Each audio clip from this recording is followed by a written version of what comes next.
Hey guys, it's Major Banshee again. Sorry for being MIA for a while. I know that must seem pretty weird, all things considered, but a lot's happened, and I'm not as worried about the deadline anymore. So I might as well catch you up to speed then. It all started back with that website for the second trial. It led us to this entry page. We were pretty conditioned to puzzles at this point, so I was pretty confident we would be able to navigate our way through.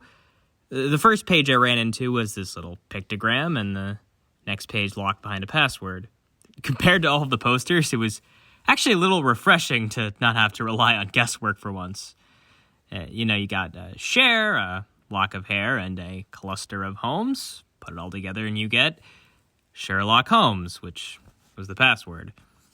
Then I came to this branching paths section, which wasn't actually a puzzle in itself. Neither directions were locked behind a password, but the text did become important later. Now, when I went left, I got this puzzle, which completely stumped me at the time, so I just decided to go right instead. This I could do. The numbers seemed random at first, but you might notice that 6 is a factor of 54, and when you check for all of the latter numbers, each one is a factor of the numbers preceding it.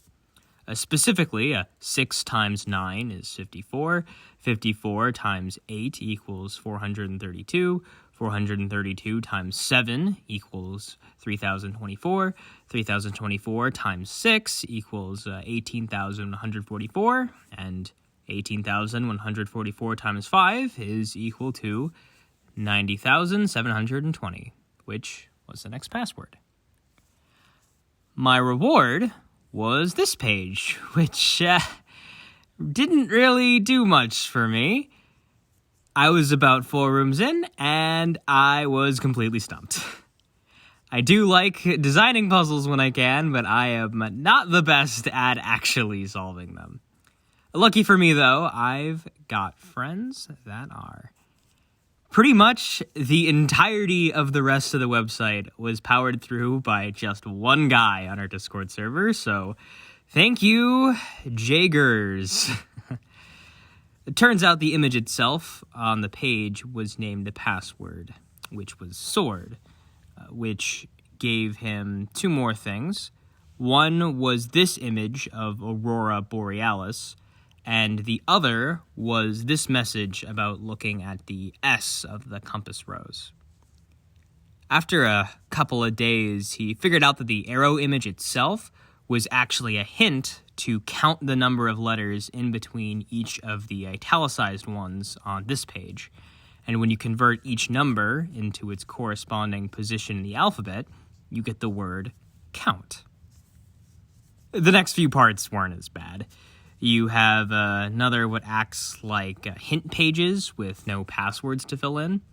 Going left gets you a U.S. district map, which was named Flo, and that password led him to this second Aurora Borealis image.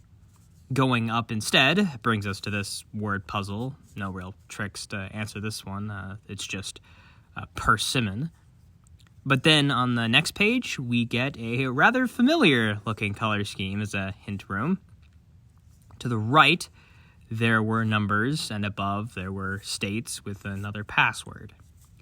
Looking at the district map gave Jagers the idea to look at the voting district that corresponded to each of the numbers and states. From here, that hint room comes into play. Those letters formed a German Caesar cipher, roughly translating into some shapes can look more familiar with a little rotation. Well, we have some oddly gerrymandered shapes, and rotating them gives the word empty.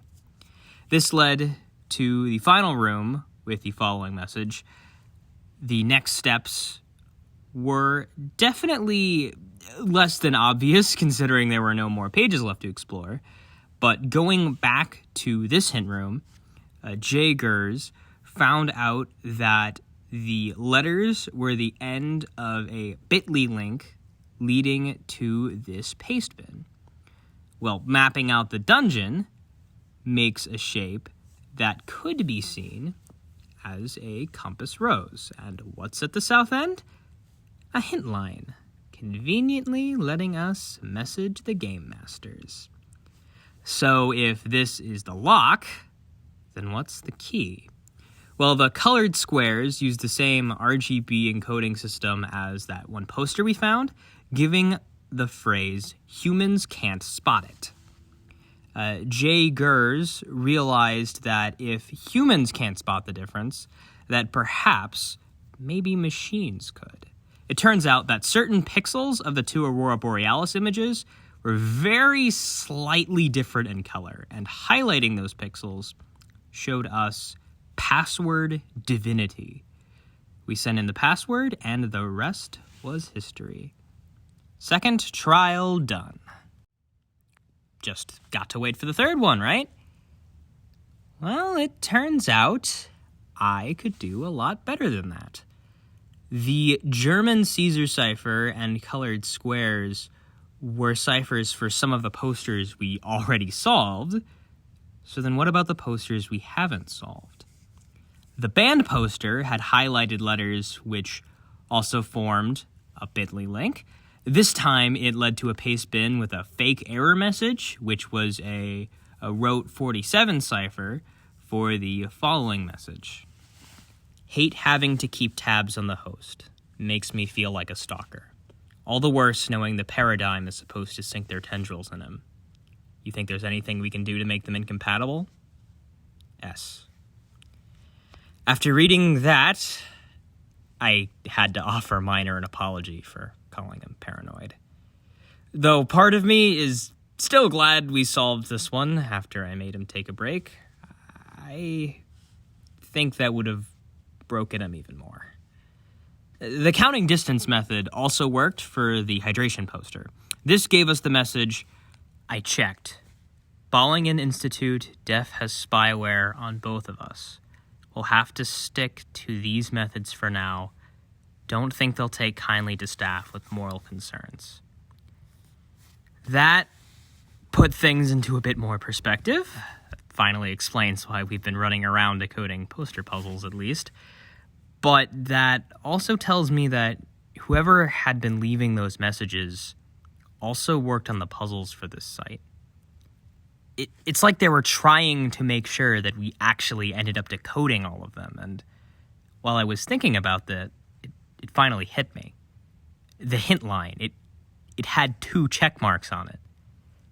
Just like how I put a second check mark on the black light note right before I went back for Thanksgiving break. So I took a bit of a risk and sent a message to the hint line. The message was encoded, of course, but I doubted it would be much of the problem for the people casually turning gerrymandered districts into ciphers. And it wasn't. The people running the site are Dr. Taylor and Dr. Sparks of the Ballingen Institute, T and S. We've sent messages back and forth at this point, and I think I finally know how I bite the dust, at least. Their experiment, not Project Blessing apparently, Project Boon, aims to use me as some kind of host. They want to avoid it, but the two need one more person to help them. And that person has to be chosen as a candidate.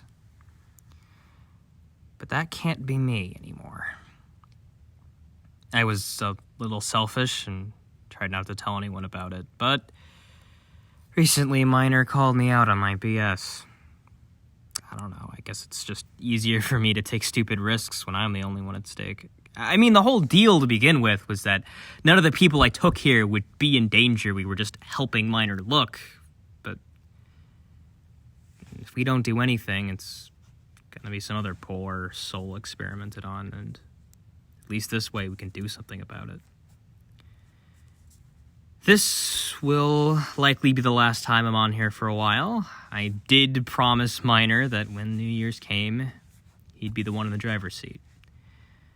But I did negotiate one more thing with Taylor and Sparks. I want to prove that fate is something we can actually change.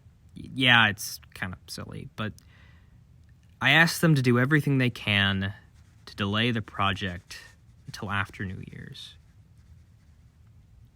It's just that the date, it's been weighing on Miner.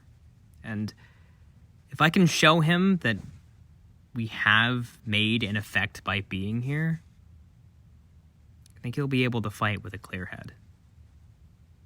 Then I won't have to worry about him as much. I guess I should worry about myself more if I can get this concerned over parallel me. Well, see you when all this is over, guys. Good luck, Miner.